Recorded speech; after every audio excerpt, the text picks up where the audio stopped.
जय जगन्नाथ फ्रेंड्स आपण मानकु आम यूट्यूब चैनल को बहुत बहुत स्वागत।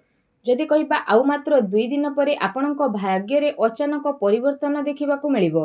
तेणु भाग्य को परिवर्तन करबाकू चाहुथिले विशेष भाव में वीडियो को पूरा लास्ट जाए देखंतु।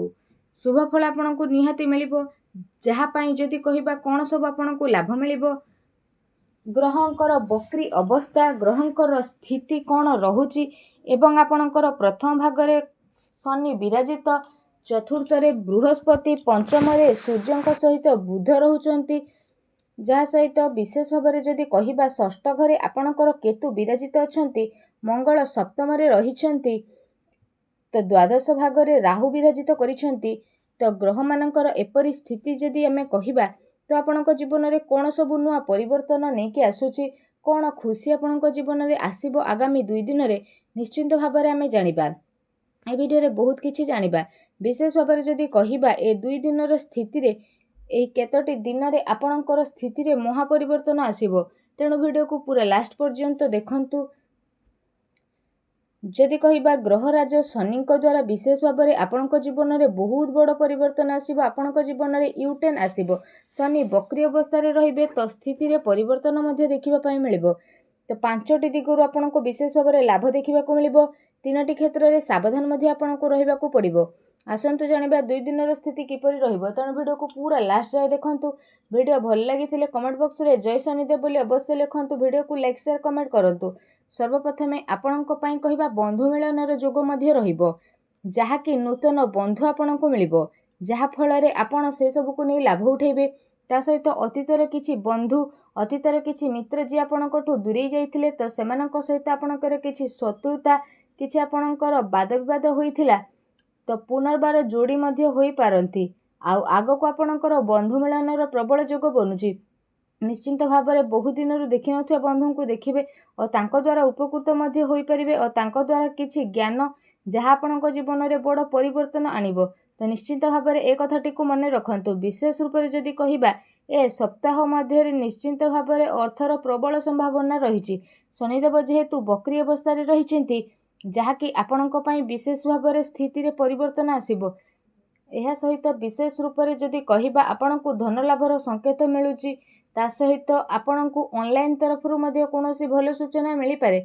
आपण जदि कोनोसी मित्रंक ठारू धनर आशा करिथिले तो धनर स्थिति मिलिबो। ऑनलाइन माध्यम जदि किछि कार्य करूछंती तो भी बहुत भल स्थिति आपणको पई बनिबो। अचानक धन मिलिबार संभावना मिलिबो। किछि ना किछि धन एपरि मिलिबो जहार चिंता आपण करि नथिबे।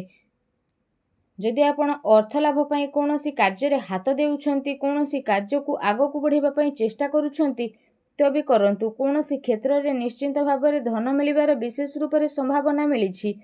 बहुत बड़ लाभ आपनको प्राप्त हेबो। प्रत्येक क्षेत्र रे आपनको सफलता मिलिबो। जे क्षेत्र रे आपण आगो को जिबे से क्षेत्र रे आगो को बढ़िबे।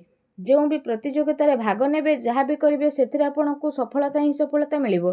कारण भाग्यर सहयोग मिलिबो, भाग्य साथ देबो। जहा भी आमे करिथाउ सेथिरे भल फल हमको प्राप्त होइथाय। किंतु भाग्य जेहेतु बलवान होइथाय, अल्प काम कले मध्य बहुत किछि मिलिथाय।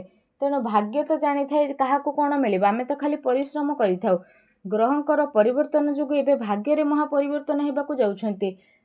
आपण आगरू किछि करिछंती आ फल पई आशा करिछंती तो आपनको सफलता मिलिबो। प्रतिटी क्षेत्र रे जययुक्त हेबे, किछि नुआ शिखिबे एवं किछि नुआ शिखिबाकू आग्रह बढ़िबार स्थिति मध्ये आपणको पई बनु अछि।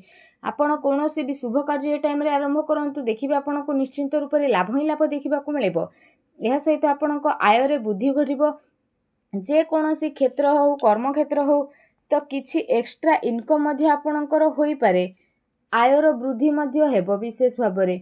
ता सहित आपण कोनोसी भी दिगरु अर्थ रोजगार करथुले तो सेथिरे मध्ये आपणको भल जुग बनु अछि। एहा सहित विशेष भाव में जदि कहिबा तो ए सप्ताह रे आपणकर कर्मर फल मध्ये बहुत ही भल रहइबो।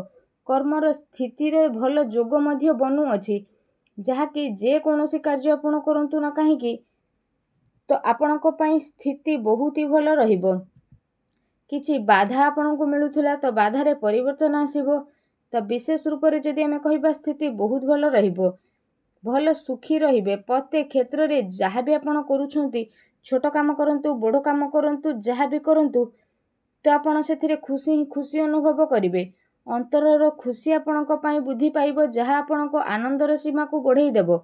ଆଗକୁ ଆସୁଥିବା ସପ୍ତାହ ଆପଣଙ୍କ ପାଇଁ ବହୁତ ଭଲ ଶୁଭ ପରିଣାମ ନେଇକି ଆସୁଛି। କେତୋଟି ସତର୍କତା ମଧ୍ୟ ରହିଛି, ଯାହା ଭିଡ଼ିଓରେ ଜାଣିବା। ଆପଣ କ'ଣ କରିବେ ଆଗକୁ ଆସୁଥିବା ସ୍ଥିତି ପାଇଁ। ଆପଣଙ୍କର ଧନ ତ ବଢ଼ିବ, ବନ୍ଧୁ ମିଳନର ଯୋଗ ମଧ୍ୟ ବଢ଼ୁଛି। ପ୍ରତ୍ୟେକ କ୍ଷେତ୍ରରେ ସଫଳତା ମିଳିବ, ଆୟରେ ବୃଦ୍ଧି ହେବ ଏବଂ କର୍ମରେ କିଛି ଏପରି ଯୋଗ ବନୁଛି ବିଶେଷ ରୂପରେ ଯାହାର ଶୁଭଫଳ ମଧ୍ୟ ଆପଣଙ୍କୁ ପ୍ରାପ୍ତ ହେବ ଏବଂ ଯାହା ଆପଣଙ୍କ ପାଇଁ ଆଗକୁ ଯାଇକି ବହୁତ ହି ଶୁଭଫଳଦାୟକ ସାବ୍ୟସ୍ତ ହେବ। ଯଦି ବିଶେଷ ଭାବରେ କହିବା, ଆୟ ତ ବୃଦ୍ଧି ହେବ ଏବଂ ଧନ ମଧ୍ୟ ଆପଣଙ୍କର ବୃଦ୍ଧି ହେବ ଏବଂ ବ୍ୟୟର ମଧ୍ୟ ସମ୍ଭାବନା ରହିଛି।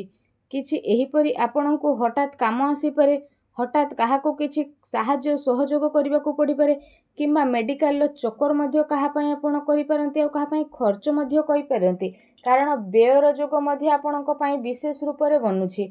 ଧନ ମଧ୍ୟ ଆପଣଙ୍କୁ ଖର୍ଚ୍ଚ କରିବାକୁ ପଡ଼ିପାରେ କିମ୍ବା କୌଣସି ସାଜସଜ୍ଜା ବା ସୌକିନ କ୍ଷେତ୍ରରେ ଆପଣ ଅର୍ଥ ବ୍ୟୟ କରିବେ। ତ ଏପରି କହିବାର ଅର୍ଥ, ଆପଣଙ୍କର ଯଦି ବ୍ୟୟର ଯୋଗ ବନୁଛି ତ ଆପଣ ସାବଧାନ ହୋଇଯାଆନ୍ତୁ। ଟିକେ ଖର୍ଚ୍ଚକୁ ଆପଣ କମାଇବା ପାଇଁ ଚେଷ୍ଟା କରନ୍ତୁ, ତ ଆପଣଙ୍କୁ ବ୍ୟୟର ଅଧିକ ଚିନ୍ତା କରିବା ପାଇଁ ପଡ଼ିବ ନାହିଁ। ଏହା ସହିତ ଆଉ ଗୋଟେ ସତର୍କତା ଆପଣଙ୍କ ପାଇଁ ବନୁଛି କି ଆପଣଙ୍କୁ ଅପବାଦର ଯୋଗ ମଧ୍ୟ ଆସିଥିଲା।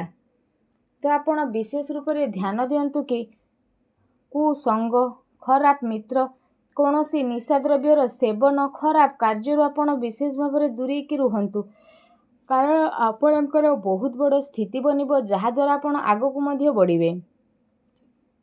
କୌଣସି କୁସଙ୍ଗ ଆପଣଙ୍କର ରହିଛି, ଖରାପ ସାଙ୍ଗଙ୍କ ସହ ମିଶିବା, ଯାହାକୁ ଆପଣ ଜାଣିଛନ୍ତି ସେ ବ୍ୟକ୍ତି ଖରାପ କିନ୍ତୁ ତାଙ୍କ ସହ ଆପଣ ସାଙ୍ଗସାଥି ହେଉଛନ୍ତି, ସେ ମିତ୍ର ହୁଅନ୍ତୁ ବା ବନ୍ଧୁ, କିନ୍ତୁ ଧର୍ମକ୍ଷେତ୍ରରେ ଆସୁଥିବା ସ୍ଥିତିରେ ଆଦୌ ମିଶନ୍ତୁ ନାହିଁ। ସମ୍ପୂର୍ଣ୍ଣ ଦୂରତା ଆପଣ ମେଣ୍ଟେନ୍ କରନ୍ତୁ, ଯାହା ଆପଣଙ୍କୁ ଆଗକୁ ନେବ। ଅଯଥାରେ ଆପଣ ବିବାଦରେ ପଡ଼ି ମଧ୍ୟ ପାରନ୍ତି। ଅପବାଦର ମଧ୍ୟ ଯୋଗ ବନୁଛି। ଯଦି ଆପଣ ସତର୍କତା ଅବଲମ୍ବନ କରିବେ ତ ବହୁତ ଭଲ ସ୍ଥିତି ରହିବ। କାହା ସହିତ ଭୁଲରେ ବି କଳି ଝଗଡ଼ା କରନ୍ତୁ ନାହିଁ, କାହା ସହ ବିବାଦରେ ମଧ୍ୟ ପଡ଼ନ୍ତୁ ନାହିଁ। ଭାବି ଚିନ୍ତିକି ଆପଣ କାର୍ଯ୍ୟ କରନ୍ତୁ। ଦେଖିବେ ଛୋଟ ଛୋଟ କଥାକୁ ଯଦି ଆପଣ ଧ୍ୟାନ ଦିଅନ୍ତି ତ ଏ ସପ୍ତାହଟି ଆପଣ ସକାରାତ୍ମକ ହୋଇକି ରହିବେ।